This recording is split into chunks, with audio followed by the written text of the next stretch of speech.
You may find yourself in need of saving items for later, which is very easy to do when you are logged in.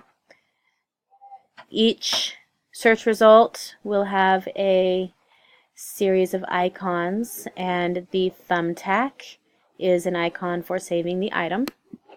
It becomes one of your favorites. So this is a good way to keep track for a bibliography, for example.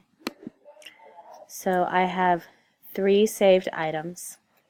In order to find these items again, you go to the top of the page, and the thumbtack icon appears at the top of each page.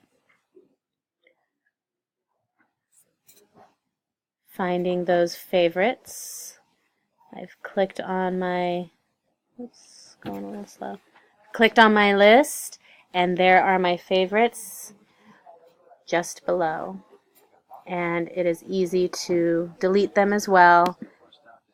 You can click them individually. You can unfavorite them from the icon. You can add labels. And this is a great way to sort the materials that you are using for your classes.